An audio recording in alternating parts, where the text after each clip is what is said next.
Welcome to another installment in the Career to Campus series, Cornerstones of Communication. One of the major cornerstones of communication is audience. Before any form of communication can take place, whether that's verbal communication or written communication, we always want to consider who is our audience. Who is our communication directed to? Is it directed to one reader, one listener, a group of people? I want to consider that.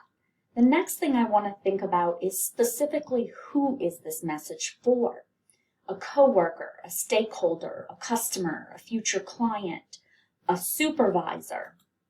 When I consider who the message is for, this will help me with a couple of additional considerations. What formality level does that person expect from me? Should I avoid certain words with certain individuals? Jargon. Jargon is the language of a field. So terms that are very specific to a field of work or a field of study. Is it okay to use slang with this particular person? So slang is kind of our everyday colloquial language. Colloquial meaning local. Experience level. How experienced is that individual in that field? Experience level matters when we're communicating because if we have to simplify something in order so that everybody understands the message, it's important that we do that. Also, what is the context in which this person's going to be receiving the message? Now, the next major cornerstone of communication is purpose. Why are you sharing this message? Are you attempting to inform? Are you trying to sell? On the screen, there are just a few types of purposes. The thing to remember is as you know what your mission is, this will help you craft a better, more successful message. The last big thing to consider when you communicate is your tone.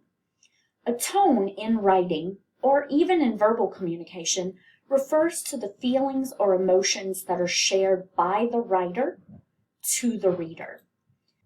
That's what we really mean by tone, the attitude or the emotion, and we often equate this with what's called diction. So diction is your word choice. Do certain words evoke certain emotions or feelings? So how do we set the tone when we communicate? Well, we carefully think about our word choice or our diction. If you receive an email from your superior, which one of these would you be most happy to receive versus least happy to receive? If you receive report to my office and that's all the email says, this may leave you with a feeling of stress, intenseness, because you don't really know why you're being asked to report to the office. This is very ambiguous. Please stop by my office when you have a moment. A little gentler, still a command. Please report. So still a command, little bit less formal, especially with the use of the word you. Swing by my office for a quick chat. It's a little friendlier, a chat versus a discussion versus a talk. Can you provide an update in writing about Project A? It's very possible that if you received this email and you showed up at your supervisor's office, they're asking for an update on a project. Why would having you give that update in person versus in writing be different? So as you communicate, you always want to think in the workplace about purpose, audience, and tone. You always want to stop and think about, why am I communicating? Who am I communicating with?